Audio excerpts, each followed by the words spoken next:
मुरली अमृत की धारा है धारा, जो देती दुखों से किनारा। मुरली अमृत की धारा है धारा, जो देती दुखों से किनारा। भूले जीवन में हो जाए शिव बाबा मुरली में समझाए, भूले जीवन में हो जाए। ओम शांति। 26 फरवरी 2025 का महावाक्य है, मीठे बच्चे, तुम्हें अपार खुशी होनी चाहिए कि हम अभी पुराना कपड़ा छोड़ घर जाएंगे, फिर नया कपड़ा नई दुनिया में लेंगे। आज का प्रश्न है, ड्रामा का कौन सा राज अति सूक्ष्म समझने का है? उत्तर, यह ड्रामा जो मिसल चलता रहता है, टिक टिक होती रहती है, जिसकी जो एक्ट चली वह फिर हूबहू 5000 वर्ष के बाद रिपीट होगी। यह राज बहुत सूक्ष्म समझने का है। जो बच्चे इस राज को यथार्थ रीति नहीं समझते तो कह देते ड्रामा में होगा तो पुरुषार्थ कर लेंगे, वह उच्च पद पा नहीं सकते। ओम शांति। बच्चों को बाप की पहचान मिली, फिर बाप से वर्षा लेना है और पावन बनना है। कहते भी है, हे पतित पावन आकर हमको पावन बनाओ, क्योंकि समझते हैं हम पतित बुद्धि है। बुद्धि भी कहती है यह पतित आयरन एज्ड दुनिया है। नई दुनिया को सतो प्रधान, पुरानी दुनिया को तमो प्रधान कहा जाता है। तुम बच्चों को अभी बाप मिला है, भक्तों को भगवान मिला है। कहते भी है भक्ति के बाद भगवान आकर भक्ति का फल देते हैं, क्योंकि मेहनत करते हैं तो फल भी मांगते हैं। भक्त क्या मेहनत करते हैं सो तो तुम जानते हो। तुम आधा कल भक्ति मार्ग में धक्के खाकर थक गए हो। भक्ति में बहुत मेहनत की है, यह भी ड्रामा में नूद है। मेहनत की जाती है फायदे के लिए। समझते हैं भगवान आकर भक्ति का फल दे, तो फल देने वाला फिर भी भगवान ही रहा। भक्त भगवान को याद करते हैं क्योंकि भक्ति में दुख है, तो कहते हैं आकर हमारे दुख हरो, पावन बनाओ। कोई भी नहीं जानते कि अभी रावण राज्य है, रावण ने ही पतित बनाया है। कहते भी है राम राज्य चाहिए, परंतु वह कब कैसे होना है कोई को यह पता नहीं है।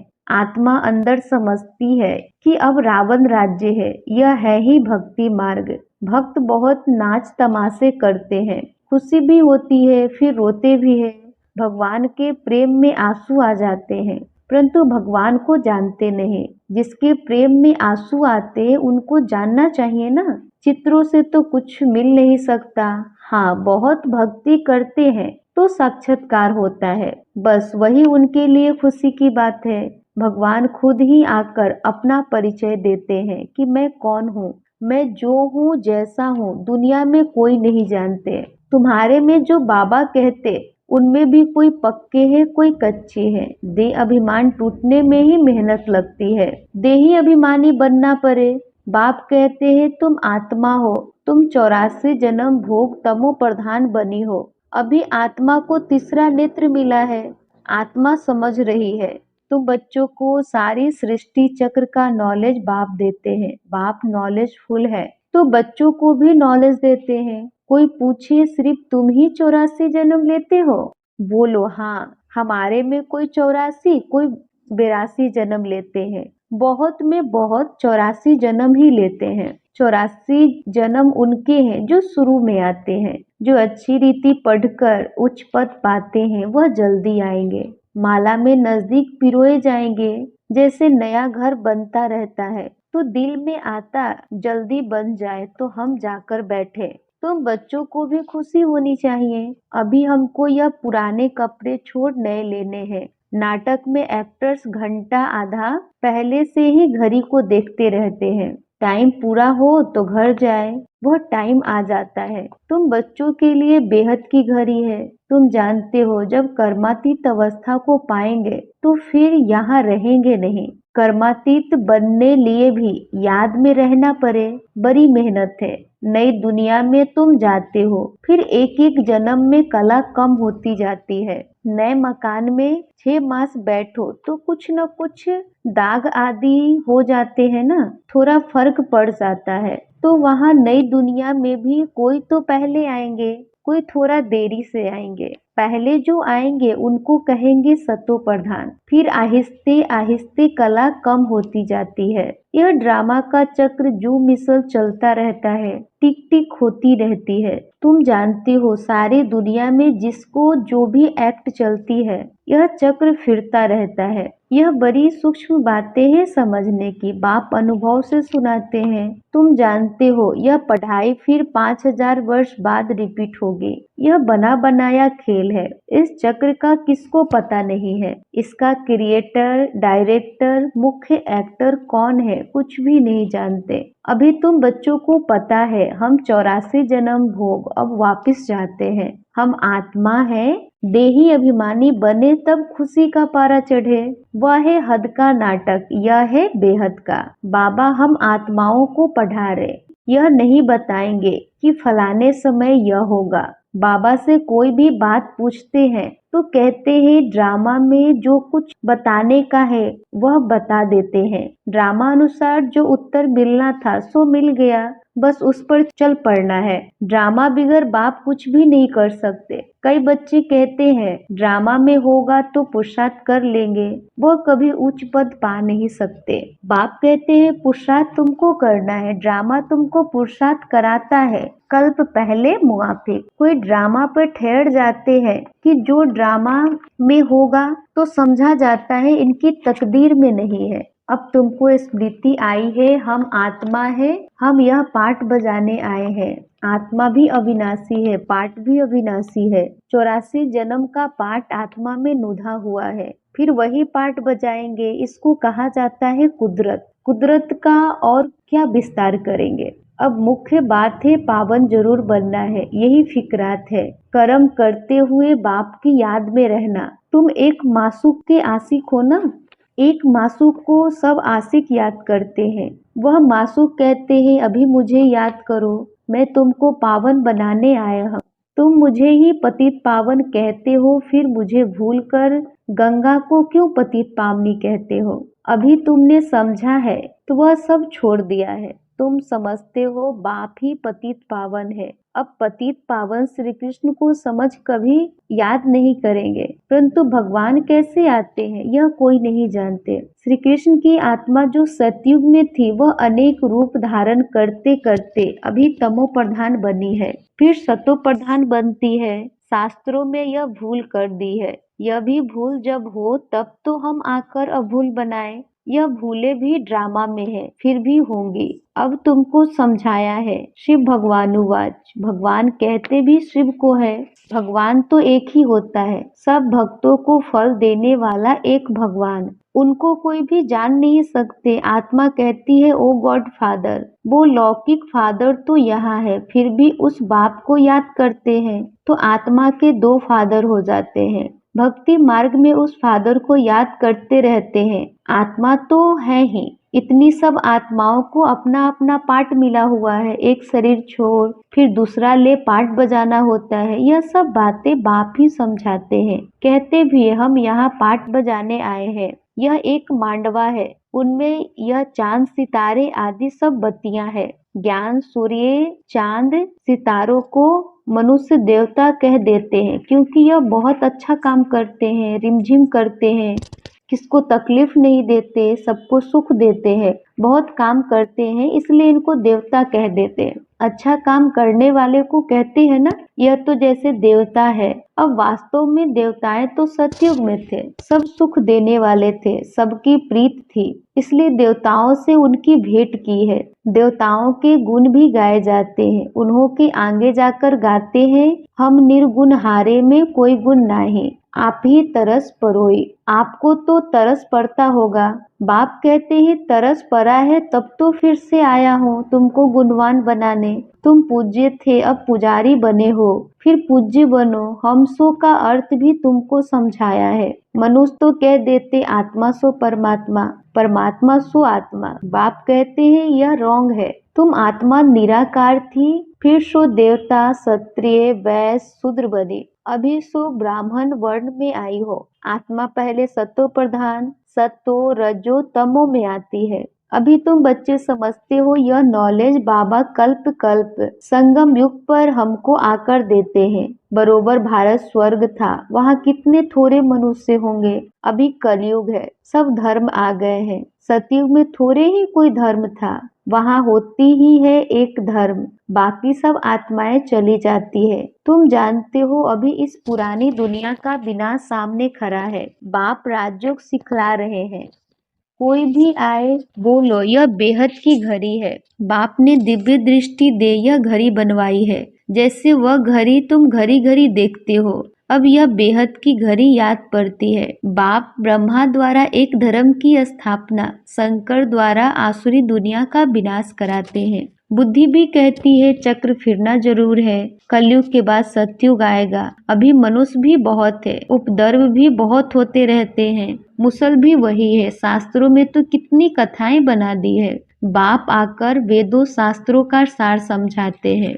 मुख्य धर्म भी 4 है, यह ब्राह्मण धर्म है 5वां। सबसे ऊंचे ते ऊंचा यह है छोटा धर्म। यज्ञ की संभाल करने वाले ब्राह्मण है। यह ज्ञान यज्ञ है, उपद्रव को मिटाने के लिए यज्ञ रचते हैं। वह समझते हैं यह लड़ाई आदि न लगे।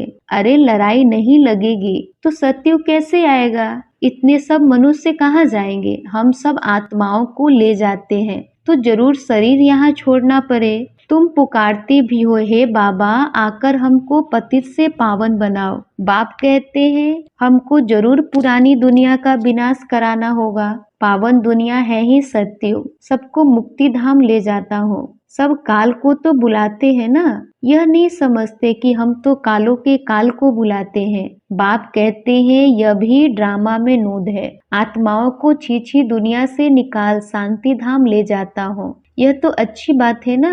तुमको मुक्ति में जाकर फिर जीवन मुक्ति में आना है, फिर जीवन बंध में। इतने सब सतयुग में तो नहीं आएंगे, फिर नंबरवार आएंगे। इसलिए अब शांति धाम और सुख धाम को याद करो। पिछाड़ी में जो आते हैं उन्हों का तो पाठ ही थोड़ा है, पहले जरूर वह सुख पाएंगे। तुम्हारा पाठ सबसे उच्च है, तुम बहुत सुख पाते हो। धर्म स्थापक तो सिर्फ धर्म की स्थापना करते हैं, किसी को लिबरेट नहीं करते। बाप तो भारत में आकर सबको ज्ञान देते हैं, वही सबका पतित पावन है, सबको लिबरेट करते हैं। और धर्म स्थापक कोई सदगति करने नहीं आते, वो आते हैं धर्म स्थापन करने। वह कोई शांति धाम सुख धाम में नहीं ले जाते, सबको शांति धाम सुख धाम में बाप ही ले जाते हैं। जो दुख से छुड़ाए सुख देते हैं उनके ही तीर्थ होते हैं। मनुष्य समझते नहीं, वास्तव में सच्चा तीर्थ तो एक बाबा का ही है, महिमा भी एक की ही है। सब उनको पुकारते हैं हे लिबरेटर आओ। भारत ही सच्चा तीर्थ है जहाँ बाप आकर सबको मुक्ति जीवन मुक्ति देते हैं। तो तुम फिर भक्ति मार्ग में उनके बड़े बड़े मंदिर बनाते हो, हीरे जवाहरों के मंदिर बनाते हो, सोमनाथ का मंदिर कितना खूबसूरत बनाते हैं। और अभी देखो बाबा कहाँ बैठे हैं, पतित शरीर में पतित दुनिया में। तुम ही पहचानते हो, तुम बाबा के मददगार बनते हो। औरों को रास्ता बताने में जो मदद करेगा उनको उच्च पद मिलेगा। यह तो कायदा है। बाप कहते हैं मेहनत करो, बहुतों को रास्ता बताओ कि बाप और वर्षे को याद करो। 84 का चक्र तो सामने है। यह है जैसे अंधों के आगे आईना। यह ड्रामा हूबहू रिपीट होता है, फिर भी मुझे कोई नहीं जानेंगे। ऐसे नहीं कि मेरा मंदिर लूटते हैं तो मैं कुछ करूं। ड्रामा में लूटने का ही है, फिर भी लूट ले जाएंगे। मुझे बुलाते ही है पतित से पावन बनाओ, तो मैं आकर तुम बच्चों को पढ़ाता हूँ। ड्रामा में विनाश की भी नूंद है, सो फिर होगा। मैं कोई फूंक नहीं देता हूँ कि विनाश हो जाए। यह मुसल आदि बने हैं, यह भी ड्रामा में नूंद है। मैं भी ड्रामा के बंधन में बांधा हुआ हूँ। मेरा पार्ट सबसे बड़ा है, सृष्टि को बदलना, पतित से पावन बनाना। अब समर्थ कौन, मैं या ड्रामा? रावण को भी ड्रामा अनुसार आना ही है। जो नॉलेज मेरे में है वो आकर देता हूँ। तुम शिव बाबा की सेना हो, रावण पे जीत पाते हो। बाप कहते हैं सेंटर्स खोलते रहो, मैं आता हूँ पढ़ाने। मैं कुछ लेता नहीं, पैसे जो कुछ है वो इसमें सफल करो। ऐसे भी नहीं सब खलास कर भूख मरो।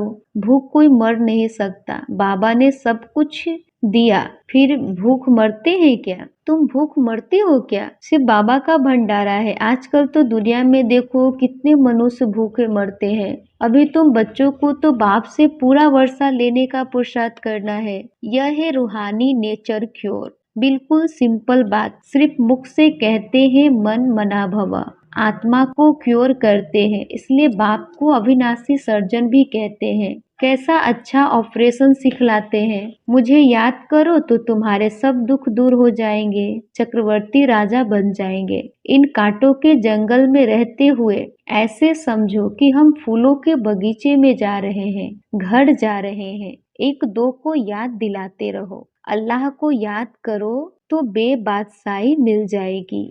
अच्छा, मीठे मीठे सिकलधे बच्चों प्रति माता पिता बाप दादा का याद प्यार और गुड मॉर्निंग। रूहानी बाप की रूहानी बच्चों को नमस्ते। हम रूहानी बच्चों की रूहानी माता पिता बाप दादा को याद प्यार गुड मॉर्निंग और नमस्ते नमस्ते नमस्ते। धारणा के लिए मुख्य सार, उच्च पद पाने के लिए बाप का पूरा पूरा मददगार बनना है, अंधों को रास्ता दिखाना है, बेहद की घड़ी को सदा याद रखना है। सेकेंड नंबर है, यज्ञ की संभाल करने के लिए सच्चा सच्चा ब्राह्मण बनना है। पैसे आदि जो है उन्हें सफल कर बाप से पूरा पूरा वर्षा लेना है। वरदान, मन मना भव की विधि द्वारा बंधनों के बीज को समाप्त करने वाले नष्टो मोहा स्मृति स्वरूप भव।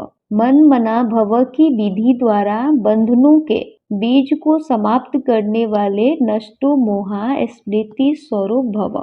स्पष्टीकरण है, बंधनों का बीज है संबंध। जब बाप के साथ सर्व संबंध जोड़ लिए तो और किसी में मोह कैसे हो सकता है? बिना संबंध के मोह नहीं होता, और मोह नहीं तो बंधन नहीं। जब बीज को ही खत्म कर दिया तो बिना बीज के वृक्ष कैसे पैदा होगा? यदि अभी तक बंधन है तो सिद्ध है कि कुछ तोड़ा है कुछ जोड़ा है। इसलिए मन मना भव की विधि से मन के बंधनों से भी मुक्त नष्टो मोहा स्मृति स्वरूप बनो।